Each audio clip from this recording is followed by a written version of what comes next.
Good morning बच्चों। आपका online class में एक बार फिर से स्वागत है और मैं आशा करती हूँ कि आप सभी बच्चे घर पर स्वस्थ और सुरक्षित होंगे। तो बच्चों, आज हम कक्षा 5 की हिंदी पाठ्य पुस्तक नीलमणि का पाठ 9 राम रतन धन पायो का अध्ययन करेंगे। प्रस्तुत पाठ में मीराबाई के पदों को दिया गया है और इन पदों के माध्यम से मीराबाई ने श्री कृष्ण भगवान के प्रति अपना जो प्रेम था, उनकी जो भक्ति थी, उनके जो गुण थे आदि को दर्शाया है। तो बच्चों, सबसे पहले मैं आपको मीराबाई के बारे में बता देती हूँ। जो मीराबाई थी वह श्री कृष्ण भगवान की परम भक्त थी। ठीक है, उनके भक्त तो बहुत हुए लेकिन मीराबाई का नाम सर्वोपरि आता है। ठीक है, तो जो मीराबाई थी उनका जन्म मेड़ता के पास एक गांव है कुड़की, उसमें हुआ था और उनका विवाह उदयपुर के महाराज राणा सांगा के पुत्र भोजराज से हुआ था। लेकिन विवाह के कुछ समय पश्चात ही भोजराज की मृत्यु हो जाती है। तो मीराबाई पूर्ण रूप से अपने आप को श्री कृष्ण भक्ति में समर्पित कर देती हैं। किंतु ये सारी चीज़ें क्या जो और फैमिली वाले थे उनको बिल्कुल भी पसंद नहीं थी। तो वो जो मीराबाई थी उनको परेशान करते रहते थे। तो मीराबाई घर से निकल जाती हैं और द्वारिका में रहने लग जाती हैं। वो कभी मथुरा जाती, कभी वृंदावन जाती। ठीक है, जहाँ पे भी कृष्ण भक्ति के से रिलेटेड उनकी जो स्थान है वहाँ पर वो भक्ति करने के लिए जाया करती थी। अंत में कहा जाता है कि मीराबाई की मृत्यु, हालांकि इससे कोई प्रमाण नहीं है, किंतु ये कहा जाता है कि द्वारिका में जो कृष्ण भगवान की मूर्ति है मीराबाई उसी में समा गई थी। ठीक है, लेकिन इसके अभी तक कोई प्रमाण नहीं है, लेकिन ऐसा कहा जाता है। ठीक है बच्चों, आपको मीराबाई के बारे में पता चल ही गया होगा। तो अब हम इस पाठ को शुरू करते हैं। क्या है ये? पद है मीराबाई के, नाम है इसका राम रतन धन पायो। श्री कृष्ण के अनन्य भक्तों में एक मीराबाई भी थी। पाठ में मीरा की कृष्ण भक्ति का वर्णन किया गया है। ठीक है, ये मीराबाई का चित्र है, पीछे श्री कृष्ण भगवान की मूर्ति है और जो मीराबाई है कितनी तल्लीन होकर उनकी कृष्ण भक्ति में लगी हुई है। ठीक है बच्चों, तो हम शुरू करते हैं। पहला पद है हमारा, पायो जी मैंने राम रतन धन पायो, वस्तु अमूलक दी मेरे सतगुरु कृपा करी अपनायो, जन्म जन्म की पूंजी पाई जग में सभी खोवायो, खर्चे नहीं कोई चोर न लेवे दिन दिन बढ़त सवायो, सत की नाव की बटिया सतगुरु भवसागर तर आयो, मीरा के प्रभु गिरधर नागर हरस जस गायो। अब इस पद में मीराबाई जी कहती हैं, पायो जी मैंने राम रतन धन पायो, कि मैंने जो भगवान श्री कृष्ण हैं उनके जो उनका नाम है श्री कृष्ण, उस रत्न रूपी धन को पा लिया है। कैसे करके? कृष्ण भक्ति से पा लिया है। वस्तु अमूलक दी मेरे सतगुरु, और जो मेरे सतगुरु कौन है? उनके सतगुरु, उनके जो गुरु हैं। ठीक है, उन्होंने ये मुझे एक अनमोल चीज दी है। अमूलक का मतलब होता है अनमोल, वस्तु माने चीज, यानी कि कौन सी चीज? ये जो भक्ति रूपी जो धन है उनका, जो उन्होंने श्री कृष्ण भक्ति में लिया है, उसको कहाँ से पाया है? अपने सतगुरु से। क्योंकि जो उनके गुरु हैं उन्होंने उनको ज्ञान दिया, किसका? भक्ति का। तो ये चीज उनको कहाँ से मिली? अपने गुरु से मिली है। कृपा करी अपनायो, और मैंने इस भक्ति रूपी धन को कृपा करके इसको अपने आप में धारण कर लिया है। ठीक है, तो ये क्या करी है? प्रभु ने मेरे ऊपर कृपा करी है कि उन्होंने मुझे अपना लिया है। जन्म जन्म की पूंजी पाई जग में सभी खोवायो। ठीक है, आगे मीरा कहती हैं कि इस संसार में सब कुछ खोकर इस जन्म जन्म की पूंजी को मैंने पा लिया है। जन्म जन्म की पूंजी पाई, तो जो जन्मों जन्मों की, जैसे अपन लोग क्या करते हैं, मेहनत करते हैं, तो अपन पूंजी को ऐसे जो अपना पैसा होता है उसको जोड़ जोड़ के रखता है और कहते हैं ना ये तो हमारी जन्मों की मेहनत की कमाई है। उसी प्रकार जग में सभी खो गया, मैंने जग में सारी चीज़ों को छोड़ दिया है, लेकिन और मैंने जो भक्ति रूपी जो धन है, जो क्या है मेरे लिए, मेरी जन्मों जन्मों की पूंजी है, उसको मैंने प्राप्त कर लिया है। खर्चे नहीं कोई चोर न लेवे दिन दिन बढ़त सवायो।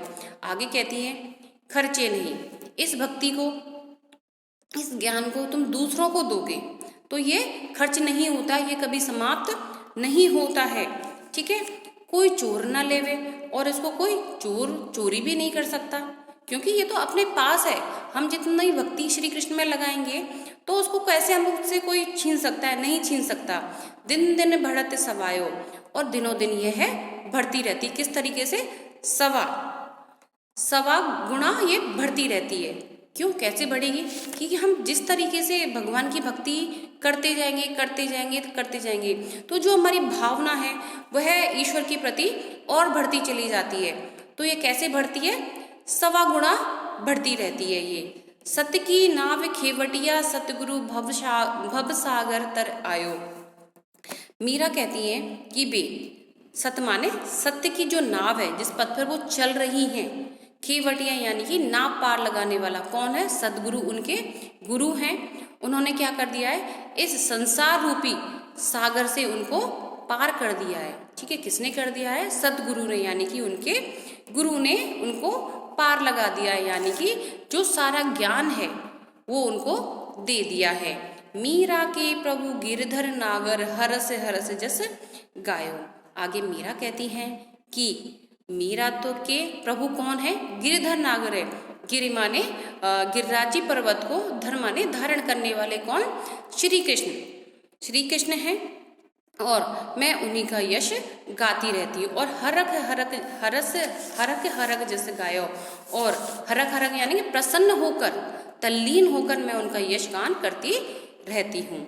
ठीक है बच्चों, तो ये पद आपको समझ में आया? ठीक है, अब हम आगे बढ़ते हैं।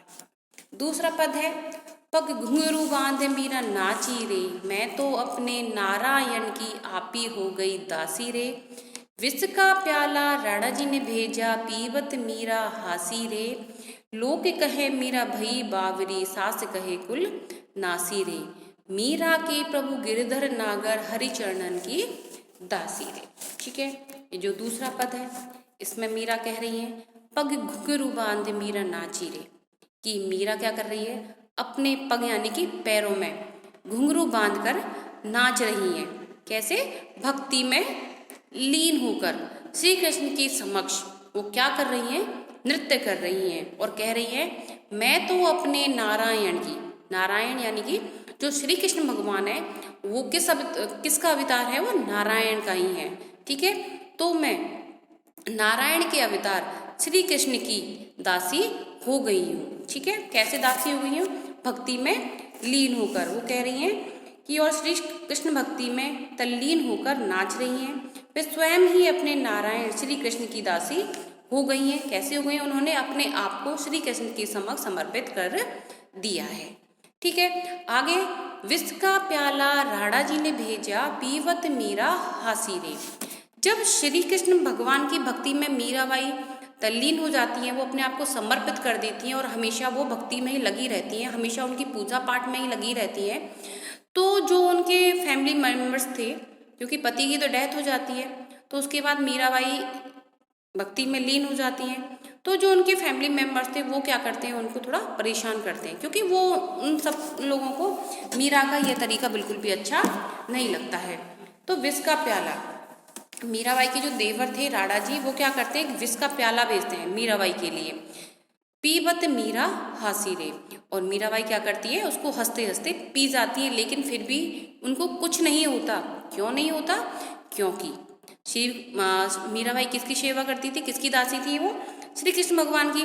तो श्री कृष्ण भगवान की भक्ति में जब वो लीन हो जाती हैं तो भगवान उनकी रक्षा करते हैं, और जो विष का प्याला है वो उसका उन पर कोई प्रभाव नहीं पड़ता है। मीराबाई उसको हंसते हंसते पी लेती हैं।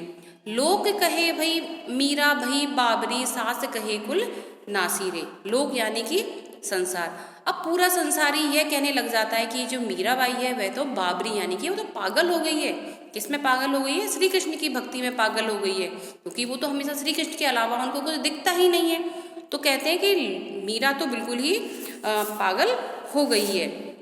सास कहे कुल नासी रे, और जो उनकी सास है और जो उनके कुल जो लोग हैं, उनके मतलब जो उनके परिवार के जो लोग हैं वो कहते हैं कि मीरा तो क्या हो गई है, कुल नाशली है, कुल कलंकनी है, ये हमारे कुल को नाश करने वाली है। क्योंकि माना जाता है कि जो महिलाएं उनको घर के अंदर ही रहना चाहिए, लेकिन मीराबाई तो हमेशा साधु संतों के बीच में रहती थी, तो ये सारी चीज़ें उनकी सास को, उनके परिवार वालों को पसंद नहीं थी। तो वो कहते हैं कि ये जो मीराबाई है ये हमारे कुल का नाश करने वाली है, कुल कलंकनी है, ये हमारे कुल का नाश कर देगी। और क्या करते हैं, वो उनसे नफरत करने लग जाते हैं। मीरा के प्रभु गिरधर नागर हरिचरणन की दासी रे। कहती हैं मीराबाई, कहती हैं कि मैं तो अपने प्रभु गिरधर नागर की ही दासी हूँ, वो ही मेरे प्रभु हैं, वो ही मेरी सर्वस्व है, मैं उनकी हूँ और वो मेरे हैं। ठीक है, हरिचरणन की दासी रे, और मैं उनके चरणों की दासी हूँ, मैं हमेशा उनके चरणों में ही अपना स्थान प्राप्त करना चाहती हूँ। ठीक है बच्चों, आपको दूसरा पद समझ में आ गया होगा। अब हम आगे बढ़ते हैं।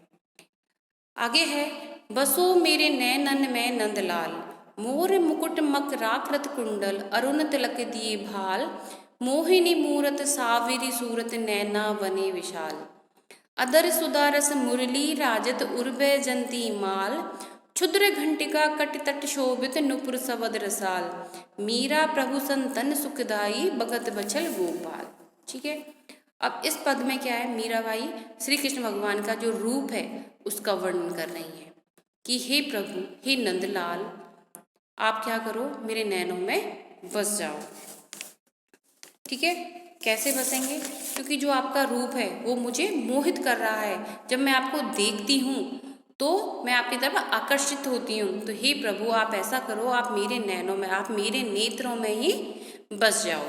मोर मुकुट मकराकृत कुंडल, अब वो कह रही हैं कि उनका रूप कैसा है, क्योंकि रूप का वर्णन कर रही हैं वो, तो उनके रूप के बारे में बताया गया है। मोर मुकुट मकराकृत कुंडल, ठीक है, जो उनका मुकुट है वो कैसा है, मोर पंख वहाँ पर सुशोभित है। आपने देखा होगा श्री कृष्ण भगवान का जो मुकुट था उसके अंदर हमेशा मोर पंख लगी रहती है। ठीक है, तो उनका जो मुकुट है वो मोर की आकृति का है, मकराकृत कुंडल, और जो उनके कुंडल है जो वो कानों में पहनते हैं वो कैसे हैं, मछली के आकार के हैं।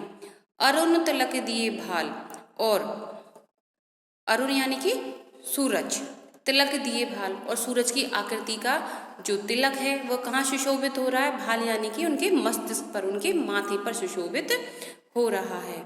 मोहिनी मूरत साविरी सूरत, नैना वने विशाल, और जो कृष्ण भगवान की सूरत कैसी है, कृष्ण भगवान कैसे थे, सांवले थे, लेकिन बहुत ही वो देखने में अच्छे लगते थे। इसलिए श्री कृष्ण भगवान की जो मूरत है वो कैसी है, मोहिनी है, यानी कि मन को मोह लेने वाली है, आकर्षित करने वाली, सांवली और सुंदर है। नैना बने विशाल, और जो उनके नैना है वो कैसे हैं, बहुत ही सुंदर हैं। तो उनको देख के ही जो हम देखते हैं तो हमारे नेत्र बड़े हो जाते हैं, विशाल हो जाते हैं। ठीक है, हमारा मन करता है कि हम उनके इस रूप को देखते ही रहें। अधर सुधारस मुरली राजत उर बैजंती माल, अधर यानी कि होठ, होठों पे क्या है, सुधारस मुरली राजत, सुधा यानी कि जब मुरली बजती है तो ऐसा लग रहा है कि अमृत रूपी रस वहां से निकल रहा है। ठीक है, अधर कैसे हैं उनके, जो होठ है वो सुधा बरसाने वाले, सुधा रस से यानी कि अमृत से परिपूर्ण है, और उन पर क्या आवाज रही है, मुरली राजत है, यानी कि सुशोभित है। उर बैजंती माल, उन यानी कि हृदय पर क्या है, वन के पुष्पों से बनी हुई माला सुशोभित हो रही है, शोभायमान हो रही है। शुद्र घंटिका कटितटि शोभित नुपुर सबद रसाल, शुद्र माने छोटी, घंटिका यानी कि जो घंटियां होती हैं, कटि शोभित, कहाँ शोभित हो रही हैं, कटि तट पर, शोभित यानी कि शोभायमान हो रही है, कहाँ पर, उनकी कमर पर। और जब चलते हैं वो तो उन घंटियों की कैसी आवाज आती है, छन छन छन की आवाज आती है, जो कि बहुत अच्छी लगती है। नुपुर सबद रसाल, और नुपुर यानी कि जो उनकी पायजेब है, उनके जो घुंघरू हैं वो शब्द यानी कि शब्द करते हैं, रसाल यानी कि रसीला, और जो उनकी पायजेब हैं जब वो चलते हैं तो उनसे जो छन छन की आवाज आती है वह बहुत ही रसीली और कैसी है, मधुर है। मीरा प्रभु संतन सुखदाई भगत भगत बचल गोपाल, आगे बताया जा रहा है कि मीरा हमेशा क्या करती हैं, प्रभु की भक्ति के लिए हमेशा कहाँ रहती है, संतों के बीच में रहकर वो उसका सुख प्रदान करती हैं, सुख को अनुभूत करती है वो, कहाँ पर, संतों के बीच में, क्योंकि संतों के बीच में बैठकर वो ज्ञान की प्राप्ति करती हैं। ठीक है, तो ये ज्ञान कहाँ से प्राप्त हो रहा है उनको? उनको संतों से और उनके गुरु से। भगत बचल गोपाल, और जो भगत हैं यानी कि बचल भक्तों से प्यार करने वाले हैं, कौन है? गोपाल। गोपाल यानी कि श्री कृष्ण कैसे हैं? वो अपने भक्तों से प्यार करने वाले हैं, उन पर अपनी कृपा दृष्टि हमेशा रखने वाले हैं। ठीक है बच्चों, तो आपको समझ में आया? ये तीनों पद आपको अच्छे से समझ में आ गए होंगे। ठीक है, आप एक बार उनको और अच्छे से पढ़िएगा, इनका अर्थ समझने की कोशिश करिएगा तो आपको अच्छे से समझ में आ जाएंगे। ठीक है, तो देखा तो इन पदों में मीराबाई की भक्ति और श्री कृष्ण के रूप आदि का वर्णन किया गया है। अब हम इसमें आए शब्दार्थ देख लेते हैं। पहला है अमूलक। अमूलक का मतलब होता है अनमोल। नैनन यानी कि नैन या आंखें। चरणन चरणों की।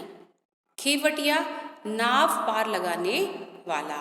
लोक लोग या मनुष्य। सावरी सुंदर या सावली। तो ये आपके शब्दार्थ हो गए। तो बच्चों जो आपका होमवर्क है वो PDF के जरिए आएगा, उसको आपको अपनी कॉपी में स्वच्छ और सुंदर राइटिंग में करना है। साथ ही साथ क्या करना है, आपको इसको याद भी करना है। धन्यवाद।